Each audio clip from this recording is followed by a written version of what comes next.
Welcome to QK news. ముందుగా headlines చూద్దాం. Cancer చిన్నారుల మధ్య జన్మదినాన్ని జరుపుకున్న బాలకృష్ణ. బసవతారకం ఆసుపత్రిలో భావోద్వేగ క్షణాలు. చిన్నారులకు ధైర్యం చెప్పి బహుమతులు అందజేసిన బాలకృష్ణ. పుట్టినరోజు సేవా కార్యక్రమాలతో ఆకట్టుకున్న బాలయ్య బాబు.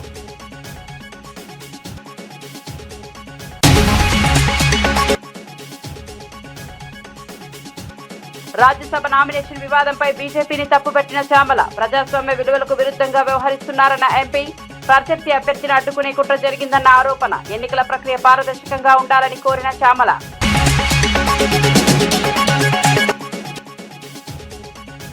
స్టీల్ ప్లాంట్ ప్యాకేజీపై కేంద్రాన్ని విమర్శించిన జగన్. ఉద్యోగుల సంక్షేమానికి ప్యాకేజీ ఉపయోగం లేదన్న జగన్. ప్లాంట్ భవిష్యత్తుపై స్పష్టత ఇవ్వాలని డిమాండ్. ఆధునీకరణకు నిధులు కేటాయించాలని కోరిన వైఎస్ జగన్.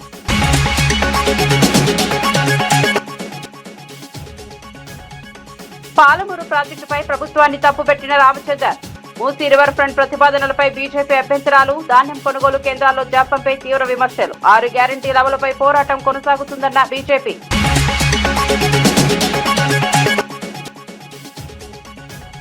చిన్నారి అదృశ్యంపై ప్రభుత్వాన్ని నిలదీసిన వరద కళ్యాణి. 4 రోజులైనా స్పందన లేదంటూ విమర్శించిన ఎమ్మెల్సీ. చిన్నారి ఆచూకీ కోసం ప్రత్యేక చర్యలు తీసుకోవాలని డిమాండ్. ప్రజల భద్రతపై ప్రభుత్వం అప్రమత్తంగా ఉండాలన్న కళ్యాణి. ఇక వార్త వివరాల్లోకి వెళ్తే, నందమూరి బాలకృష్ణ తన జన్మదిన వేడుకలను హైదరాబాద్ లోని బసవతారకం ఇండో అమెరికన్ క్యాన్సర్ ఆసుపత్రిలో ప్రత్యేకంగా నిర్వహించారు. క్యాన్సర్ తో పోరాడుతున్న చిన్నారుల మధ్య కేక్ కట్ చేసి వారితో ఆప్యాయంగా గడిపారు. చిన్నారులతో మాట్లాడి వారి ఆరోగ్య పరిస్థితులను తెలుసుకుంటూ ధైర్యం చెప్పారు. ఆసుపత్రిలో ఏర్పాటు చేసిన ప్రత్యేక కార్యక్రమాల్లో పాల్గొన్న బాలకృష్ణ చిన్నారులకు బహుమతులు అందజేశారు. చిన్నారుల ముఖాల్లో ఆనందం చూడటం తనకు ఎంతో సంతోషాన్ని కలిగించిందని తెలిపారు. అభిమానులు కూడా ఈ కార్యక్రమాన్ని ప్రశంసిస్తూ బాలకృష్ణ మానవతా దృక్పథాన్ని కొనియాడారు. ఆసుపత్రి వైద్యులు సిబ్బంది సందర్భంగా బాలకృష్ణకు జన్మదిన శుభాకాంక్షలు తెలిపారు. చిన్నారుల మధ్య జన్మదినాన్ని జరుపుకోవడం ద్వారా వారికి మరింత ధైర్యం, ఉత్సాహం కలుగుతుందని ఆశాభావం వ్యక్తం చేశారు. ఈ కార్యక్రమం ఆసుపత్రిలో భావోద్వేగ పూర్విత వాతావరణాన్ని కలిగించింది. మా పాలకవర్గం ఏదైతే ఉందో వాళ్ళ సంకల్ప బలీయం తప్పకుండా అది నెరవేరుతుంది అని మీ అందరూ తెలియజేసుకుంటున్నాను. అలాగే వయసు అనేది జస్ట్ ఇట్స్ నంబర్ నా దృష్టిలో.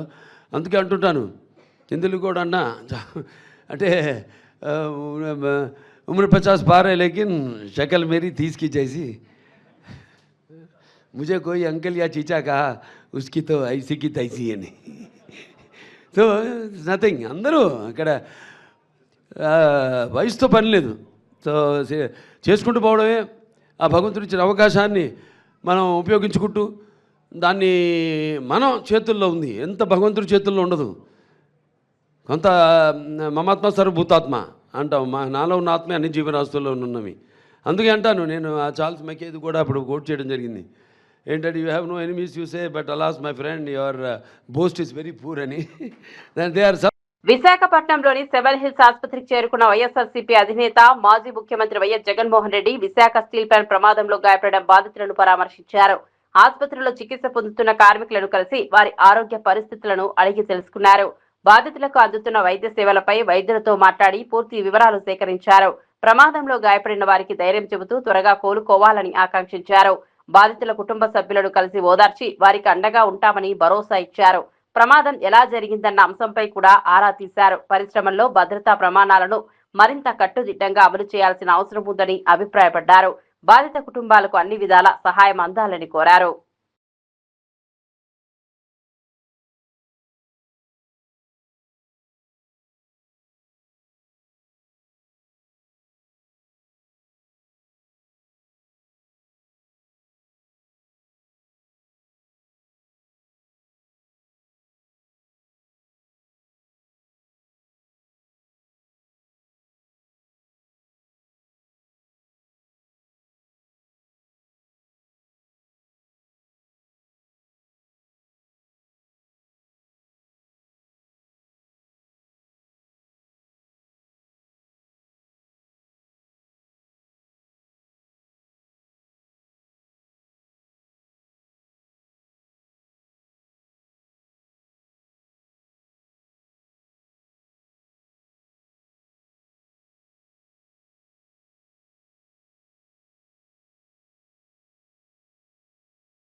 చిత్తూరు జిల్లా కాణిపాకంలో నందమూరి బాలకృష్ణ జన్మదిన వేడుకలు ఘనంగా నిర్వహించారు. వరసిద్ధి వినాయక స్వామి ఆలయంలో అభిమానులు ప్రత్యేక పూజలు నిర్వహించి బాలకృష్ణ ఆయుర ఆరోగ్యాలు కోరుకున్నారు.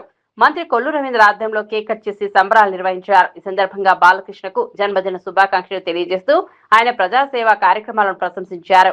అభిమాన సంఘాల ఆధ్వర్యంలో అన్నదాన కార్యక్రమాలు నిర్వహించి పేదలకు భోజనాలు అందించారు. కార్యక్రమంలో ఎమ్మెల్యేలు గురజాల జగన్మోహన్, మురళీమోహన్ తదితరులు పాల్గొన్నారు. జిల్లా నలుమూలల నుంచి అభిమానులు భారీగా తరలివచ్చి వేడుకల్లో పాల్గొన్నారు. బాలకృష్ణ సినీ రాజకీయ జీవితంలో మరింత విజయాలు సాధించాలని ఆకాంక్షించారు. ఆలయ ప్రాంగణం మొత్తం పండుగ వాతావరణాన్ని తలపించింది.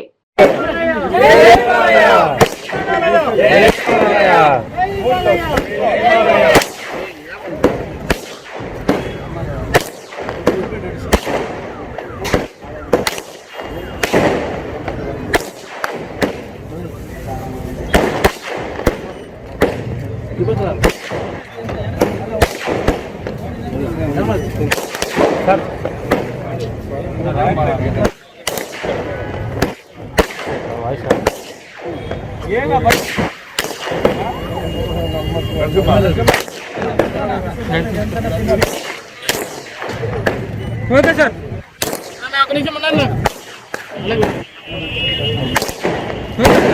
ఓకే అన్నా ఓకే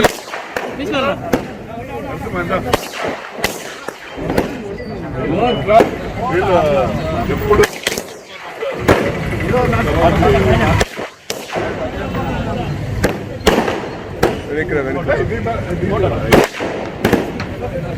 ఓకే సార్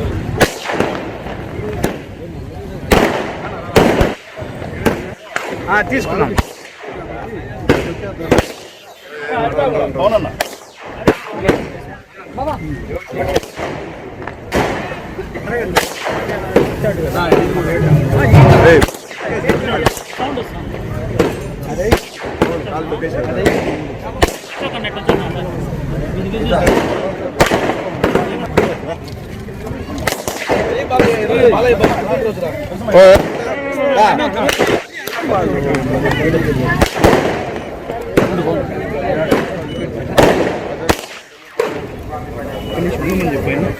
సరే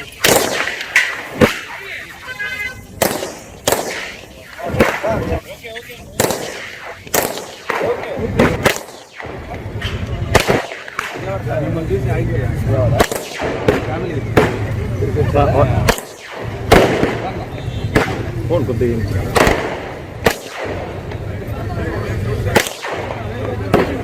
వాటర్ బాటిల్. మల్కాజ్గిరిలో సంచలనం సృష్టించిన హత్య కేసులో పోలీసులు కీలక వివరాలను వెల్లడించారు.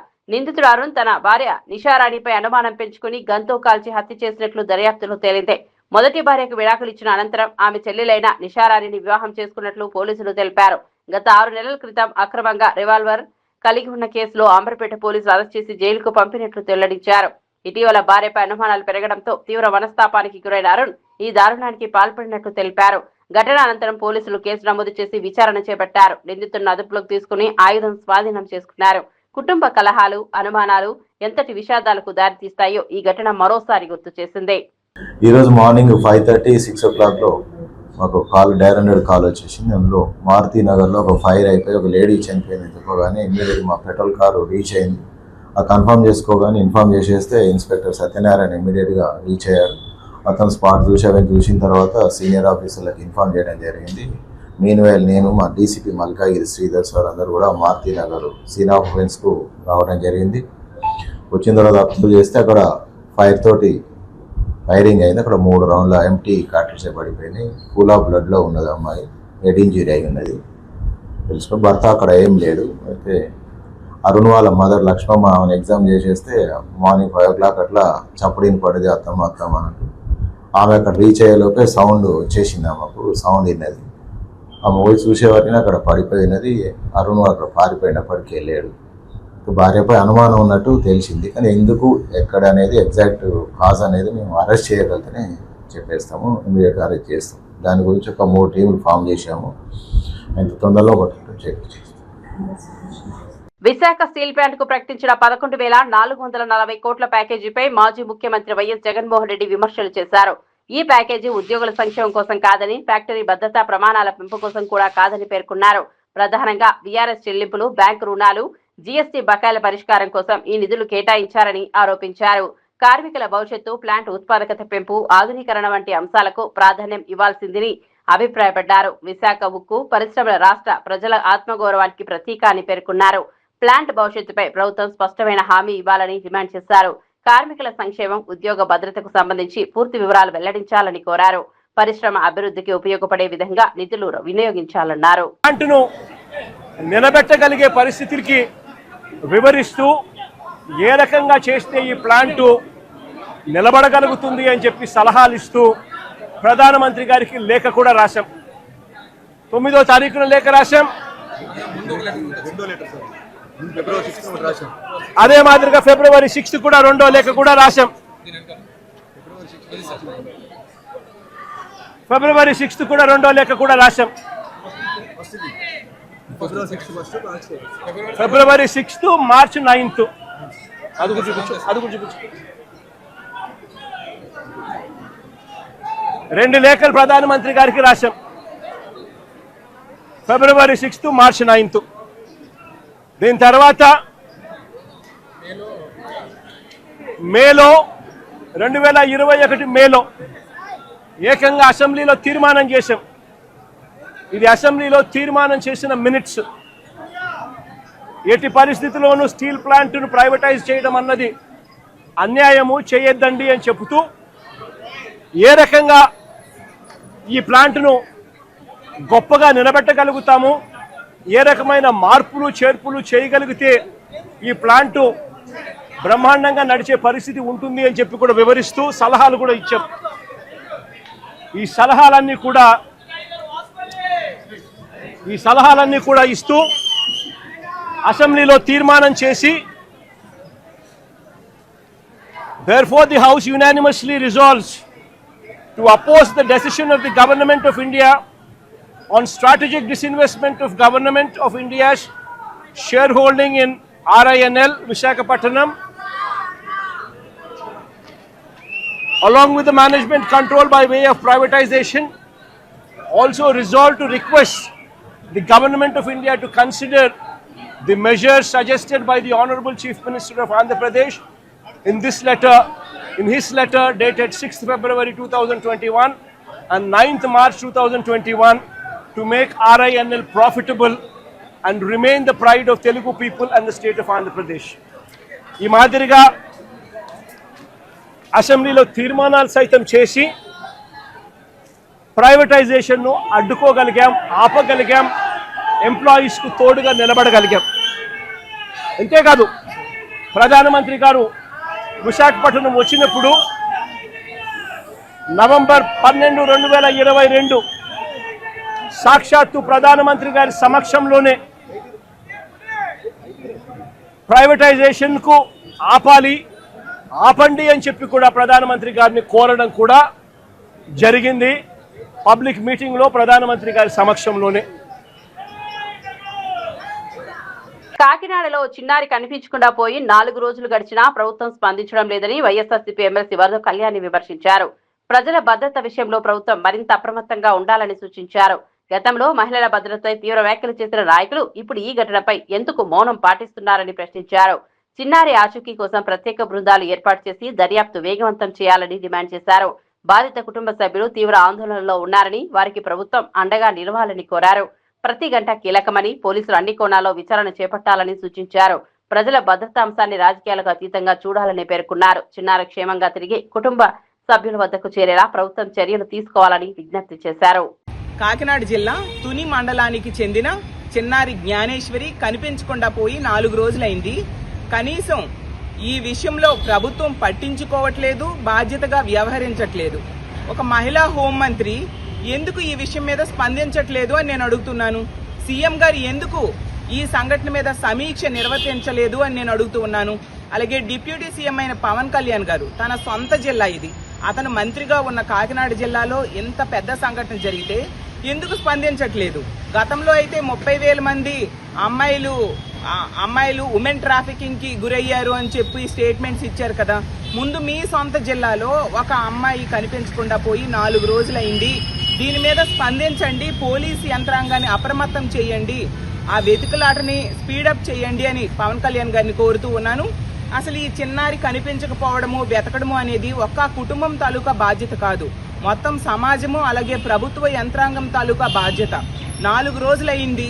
ఆమెతో పాటు ఒక కుక్క కూడా వెళ్ళింది, మళ్ళీ ఆ కుక్క వెనక్కి తిరిగి రావడం కూడా జరిగింది. అసలు ఇది ప్రమాదమా లేదంటే యాదృచ్ఛికంగా జరిగిందా, అసలు ఆ పాప ఏమైంది, ఇంకేమైనా సంఘటనలు జరిగాయా అనేది తెలుసుకోవాలి. ₹1,00,000 కాంపన్సేషన్ పట్టించిన వాళ్ళకి ప్రకటించడం కాదు, అంతకంటే ఎక్కువ ప్రకటించైనా సరే ప్రభుత్వం మరింత పరిజ్ఞానాన్ని ఉపయోగించి అయినా సరే, మరింతమంది పోలీసు యంత్రాంగాన్ని పెట్టి అయినా సరే ఈ పాపని వెంటనే కనుక్కోవాల్సిన బాధ్యత ప్రభుత్వం మీద ఉంది. దీని మీద వెంటనే ముఖ్యమంత్రి గారు, హోంమంత్రి గారు, డిప్యూటీ సీఎం గారు వెంటనే స్పందించాలి. అలాగే పాపని వెంటనే కనిపెట్టి తల్లిదండ్రులకు అప్పజెప్పాలి. గత 4 రోజులుగా ఆ తల్లిదండ్రులు పడుతున్న వేదన, వాళ్ళ కన్నీరు చూస్తే గుండె తరుక్కుపోయే పరిస్థితి మనకు కనిపిస్తూ ఉంది. ఇప్పటికైనా ప్రభుత్వం స్పందించి ఈ పాపని వెంటనే కనిపెట్టి తల్లిదండ్రులకి అప్పజెప్పాల్సిందిగా కోరుతూ ఉన్నాను. మధ్యప్రదేశ్ రాజ్యసభ ఎన్నికల్లో కాంగ్రెస్ అభ్యర్థి మీనాక్షి నటరాజన్ నామినేషన్ తిరస్కరణ వెనుక రాజకీయ కుట్ర ఉందని భువనగిరి ఎంపీ చామల కిరణ్ కుమార్ రెడ్డి ఆరోపించారు. ఎమ్మెల్యేల సంఖ్య ప్రకారం బీజేపీకి 2 స్థానాలు వచ్చే అవకాశం ఉన్నప్పటికీ ముందుగానే 3వ అభ్యర్థిని నిలబెట్టడం వెనుక ప్రత్యర్థి అభ్యర్థిని అడ్డుకోవాలనే ఉద్దేశం కనిపిస్తోందన్నారు. ప్రజాస్వామ్య విలువలను పరిరక్షించుకోవాల్సిన కేంద్ర ప్రభుత్వం అధికార దుర్వినియోగానికి పాల్పడుతోందని విమర్శించారు. ప్రతిపక్షాలను బలహీనపరిచే ప్రయత్నాలు జరుగుతున్నాయని ఆరోపించారు.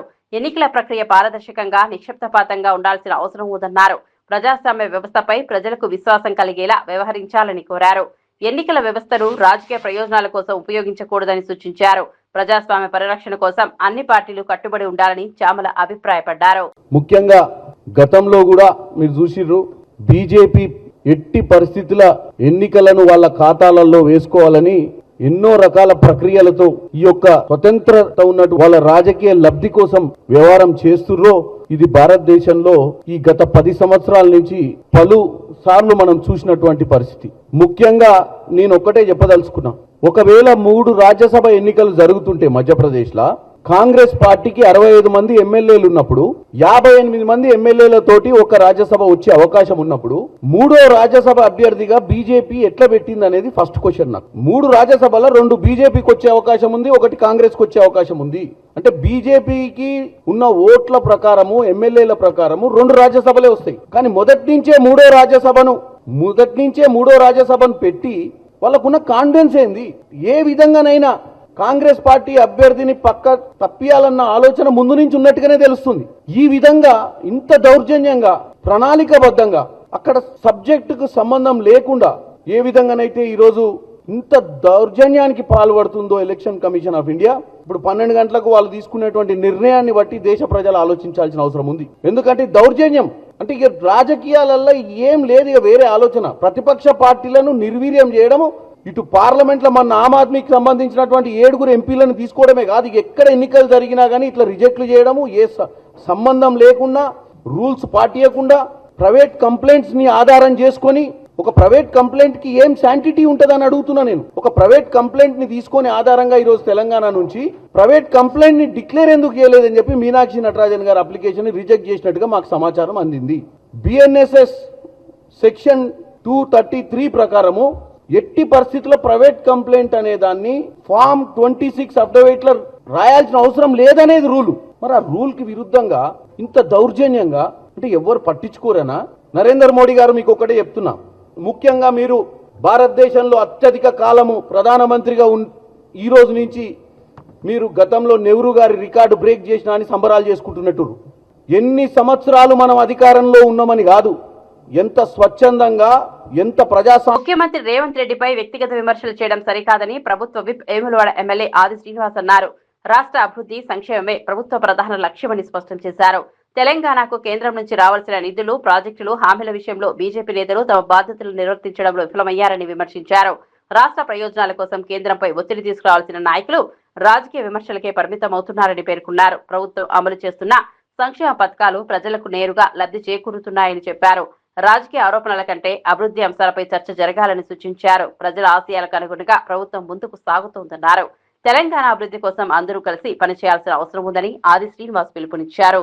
తెలంగాణ బీజేపీ రాష్ట్ర శాఖ అధ్యక్షుడు రామచంద్రరావు గారు రేవంత్ రెడ్డి గారి గురించి వ్యక్తిగతంగా విమర్శలు చేసేటువంటి అంశంలో పెద్ద పెద్ద మాటలు మాట్లాడుతున్న రామచంద్రరావు గారు అసలు గులాంగిరి అనేటువంటి పదానికి నిర్వచనం నరేంద్ర మోదీ గారి దగ్గర చేతులు కట్టుకుని ఆమడు దూరం నిలబడి మీ బీజేపీ శ్రేణులకి ఆ గులాంగిరి అనే పదం వర్తిస్తుందని మాట అంటున్నారు. తెలంగాణ రాష్ట్ర ప్రయోజనాలను పణంగా పెట్టి మీ పదవులను కాపాడుకునే ప్రయత్నం చేస్తున్నారు తప్ప తెలంగాణ రాష్ట్రంలో పండించినటువంటి రైతుల ధాన్యాన్ని మొత్తం కొనిపించలేని వాళ్ళు మీరు దద్దమ్మలు. మా గురించి మాట్లాడే అర్హత మీకు ఉందని మేము అడుగుతా ఉన్నాం.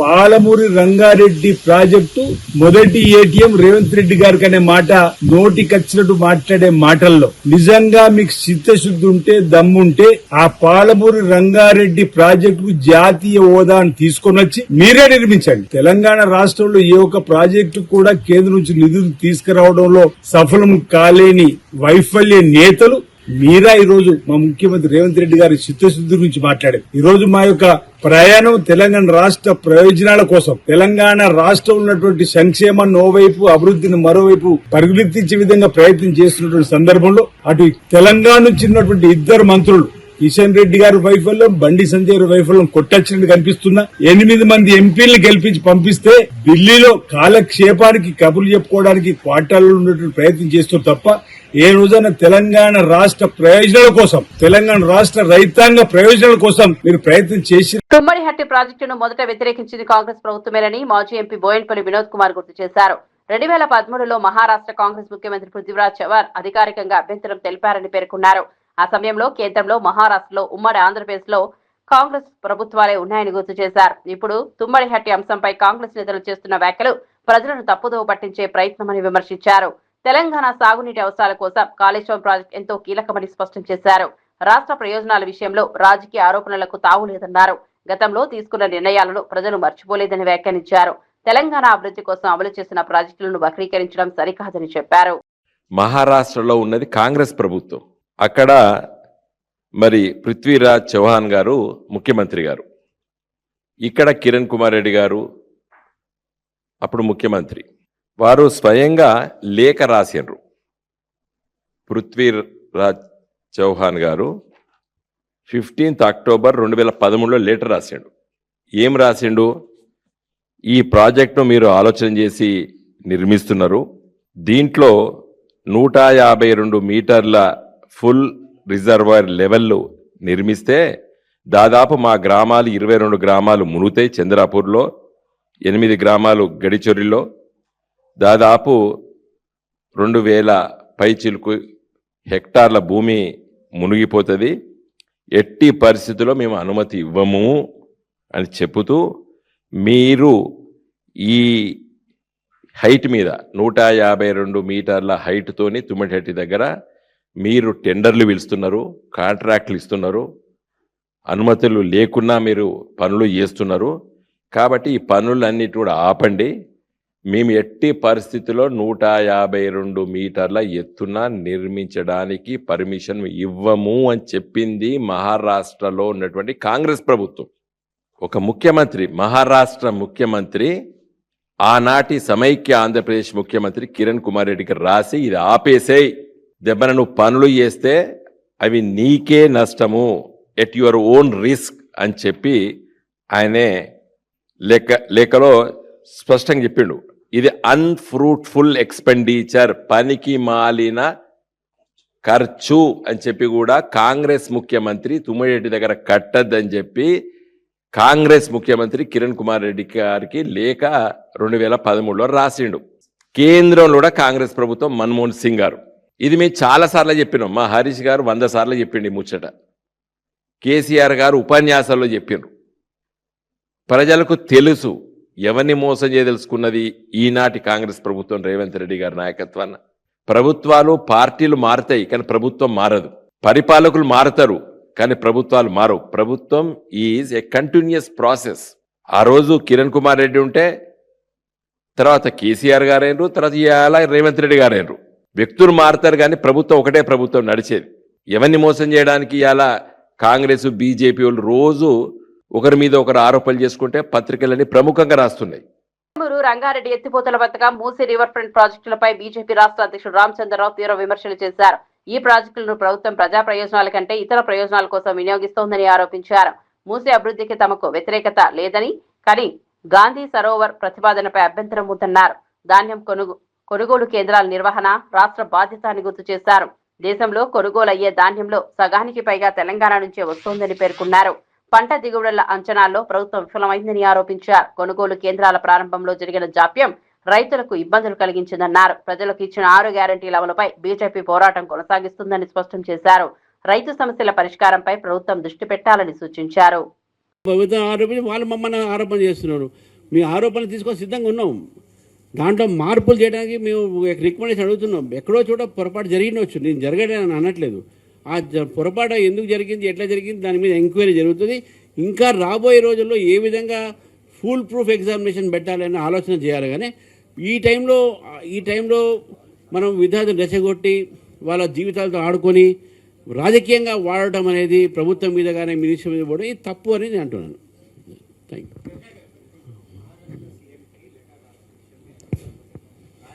ఎవరు రాశారు? లెటర్ చూపెట్టమని చెప్పండి. లెటర్ చూపెట్టమని చెప్పండి, నేను అప్పుడు మాట్లాడతా. నేను ఆయన రాయలేదు, అబద్ధాలు ఆడుతున్నాను నేను చెప్తున్నాను. ఆ లెటర్ చూపండి చెప్పండి. అది ఇప్పుడు చేశారు, అప్పుడేం చేయలేదని ఆయన 10 రోజుల నుంచి ఈ మాట అంటున్నాడు. అది ప్రిపేర్డ్ కావచ్చు కదా. ఇప్పుడు it must have been created for this purpose of public gallery. నేనేమంటున్నా, మహారాష్ట్ర సీఎంకు వాళ్ళు ఆయన మినిస్టర్, ఈయన మినిస్టర్, అడ్మినిస్ట్రేటివ్ రిలేషన్స్ ఉంటాయి, దాంట్లో రాజకీయాలు లేవు. ఈయన ఫోన్ చేసి మాట్లాడితే అపాయింట్మెంట్ తీసుకుంటే తప్పకుండా ఇస్తారు, అపాయింట్మెంట్ ఇస్తారు. ఇక ఏ మంత్రి ఏ సీఎం కూడా ఒక సీఎం కలవకుండా పోడు. మా సీఎం కూడా ఇక్కడ వస్తారు, సీఎంని కలుస్తారు, మినిస్టర్ని కలుస్తారు. మేమే వాళ్ళతో అకాంపనీ చేస్తుంటాం కదా. ఎవరు అట్లా, ఇది పొరపాటు. అది మీకు కలవట్లేదు, మాకు అపాయింట్మెంట్ ఇవ్వట్లేదు. ఆయన సీఎం అయితే నువ్వు కూడా సీఎం ఇక్కడ. You have the same status here.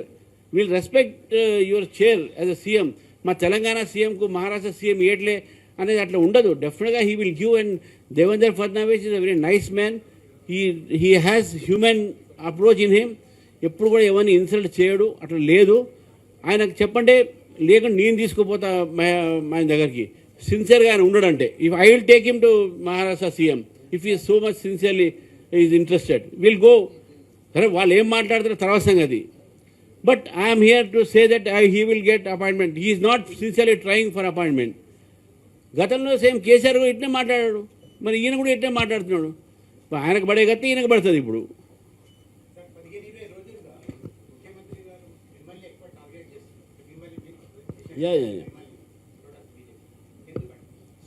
భయపడుతున్నాడు కాబట్టి. ఇప్పుడు మా టార్గెట్ ఎప్పుడు చేస్తారండి, భయపట్టే కదా. ఈజ్ అఫ్రైడ్ ఆఫ్ బీజేపీ, కాబట్టి బీజేపీ మీద టార్గెట్ చేస్తున్నాడు. బీజేపీ పెరుగుతుంది కాబట్టి ఇన్సెక్యూరిటీతో ఇద్దరు బీఆర్ఎస్ అండ్ కాంగ్రెస్ బోత్ మా మీద అటాక్ ఎందుకు చేస్తుంటే, మా బలం ఇప్పుడు కాయగాసే చెట్టుకే రాళ్ళేస్తారు. సో మనకంతా మధ్యప్రదేశ్ రాజ్యసభ ఎన్నికల వ్యవహారంపై TPCC general secretary Janagani Dayakar తీవ్రంగా స్పందించారు. కాంగ్రెస్ అభ్యర్థి మీనాక్షి నటరాజన్ నామినేషన్ తిరస్కరణ ప్రజాస్వామ్యానికి విరుద్ధమని ఆరోపించారు. ఈ వ్యవహారం వెనుక రాజకీయ ఒత్తిళ్లు ఉన్నాయని అనుమానాలు వ్యక్తం చేశారు. ఎన్నికల ప్రక్రియ నిశ్శబ్దపాతంగా నిర్వహించాల్సిన బాధ్యత అధికార యంత్రాంగంపై ఉందన్నారు. ఎన్నికల కమిషన్ తీరుపై కూడా ఆయన తీవ్ర అభ్యంతరం వ్యక్తం చేశారు.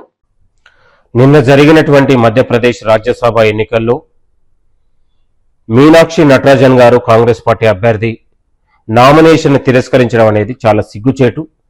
బీజేపీ ఏజెంట్గా అక్కడ కమిషన్ పనిచేస్తా ఉందనడానికి ఇది ఒక నిదర్శనం.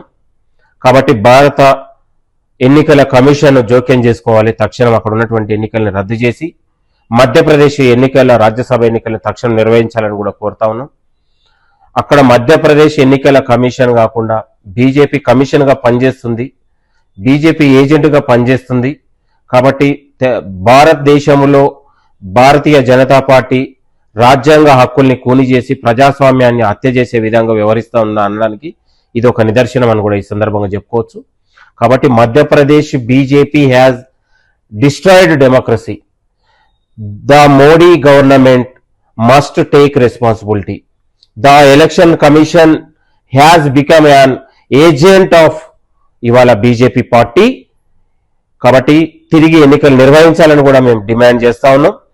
ఏదైతే ఇవాళ బీఆర్ఎస్ పార్టీ చేస్తున్న తప్పుడు సమాచారం ఉందో, తెలుగు స్క్రైబ్ కావచ్చు, మిర్రర్ కావచ్చు, తక్షణం ఉన్నటువంటి ఈ తప్పుడు సమాచారాలు ఆపకపోతే బీఆర్ఎస్ పార్టీ నాయకులారా తీవ్ర పరిణామాలంటాయని కూడా హెచ్చరిస్తా ఉన్నాం. సేవ్ డెమోక్రసీ విధంగా సేవ్ ఇండియా, సేవ్ కాన్స్టిట్యున్సీతో పాటు దేశ ప్రజలందరూ కూడా ఏకం కావాల్సిన అవసరం ఉంది. కాబట్టి బీజేపీ హఠావో అనే విధంగా దేశ ప్రజలందరూ కూడా తీర్పు ఇవ్వాలని కూడా కోరుతా ఉన్నాం. థ్యాంక్ యూ, నమస్తే. డీజిల్, వంట గ్యాస్ ధరలు తగ్గించాలని డిమాండ్ చేస్తూ కరీంనగర్ లో సిపిఐ శ్రేణులు కలెక్టరేట్ ను ముట్టడించాయి. పెరుగుతున్న ఇంధన ధరల కారణంగా సామాన్య ప్రజలపై తీవ్ర ఆర్థిక భారం పడుతోందని నాయకులు ఆరోపించారు. కలెక్టరేట్ లోకి ప్రవేశించినప్పుడు ప్రయత్నించిన కార్యకర్తలను పోలీసులు అడ్డుకోవడంతో ఉద్రిక్త పరిస్థితులు నెలకొన్నాయి. ఈ సందర్భంగా పోలీసులకు సిపిఐ నాయకులకు మధ్య తోపులాట జరిగింది. కేంద్ర ప్రభుత్వం తరచూ ఇంధన ధరలు పెంచడం వల్ల నిత్యావసర వస్తువుల ధరలు కూడా పెరుగుతున్నాయని నేతలు విమర్శించారు. ప్రజల జీవన వ్యయం రోజురోజుకు పెరుగుతోందని ఆందోళన వ్యక్తం చేశారు. ధరలు తగ్గించే వరకు తమ ఉద్యమాన్ని కొనసాగిస్తామని హెచ్చరించారు. ప్రజా సమస్యల పరిష్కారానికి ప్రభుత్వం తక్షణ చర్యలు తీసుకోవాలని డిమాండ్ చేశారు. నిరసన కార్యక్రమంలో పార్టీ శ్రేణులు పెద్ద సంఖ్యలో పాల్గొన్నాయి.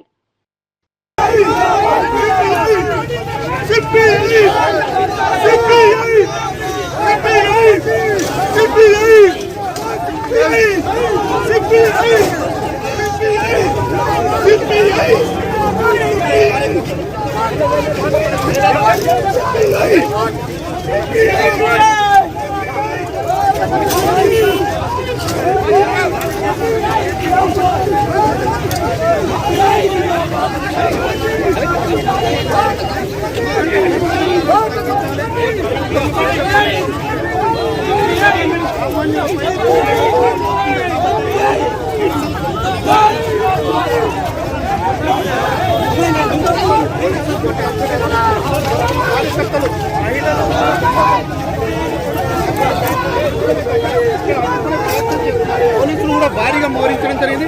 ఎందుకంటే ముందు నుంచి కమ్యూనిస్టులు పెంచిన ధరలు తగ్గించాలని డిమాండ్ చేస్తున్నారు.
మరిన్ని అప్డేట్స్ కోసం చూస్తూనే ఉండండి QK న్యూస్.